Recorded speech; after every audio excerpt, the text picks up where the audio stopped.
I'm so glad you found my video because I'm going to tell you now about the heels elevated goblet squat, when you should use it, why you should use it, and then why you shouldn't be using it if you currently are.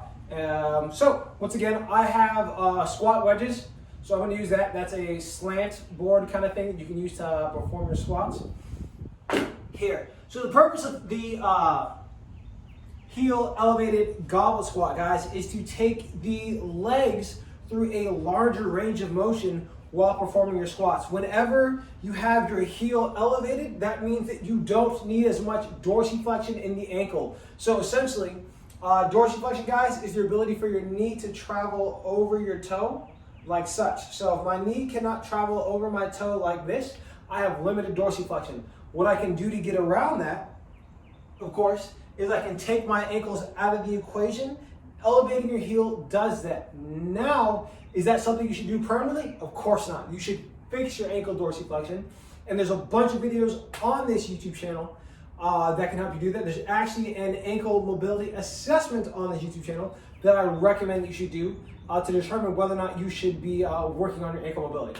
So, sorry for that quick tangent. Now back to heel elevated goblet squats, guys. So once again, this is to the benefit of doing your heels elevated is it allows your legs to travel through the biggest range of motion, which is going to then create a large amount of muscular recruitment and muscular strength being built.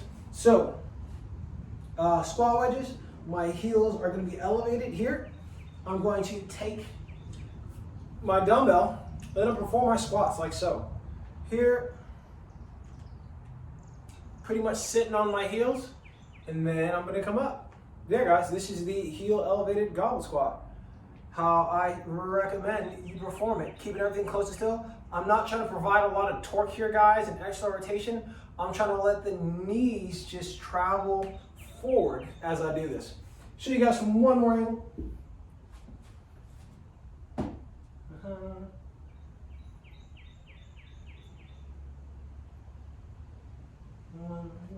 All right, guys. Make sure your wedges or whatever you're using are even, guys. So yeah, loaded heels. While I'm doing this, guys, I'm really focusing on trying to pull my butt to my heel and my heels to my butt here to make sure I stay stable and don't shift around or do a lot of crazy nonsense. And then once I travel to the biggest range, I go back up.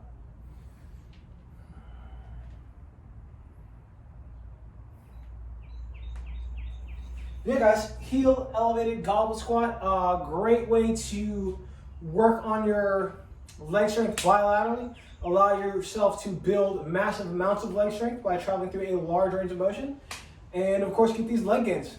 But yeah, guys, if you like this video, give me that thumbs up. If you have a question about this squat variation or any squat variation, leave them in the comments. If you haven't yet, subscribe to my YouTube channel.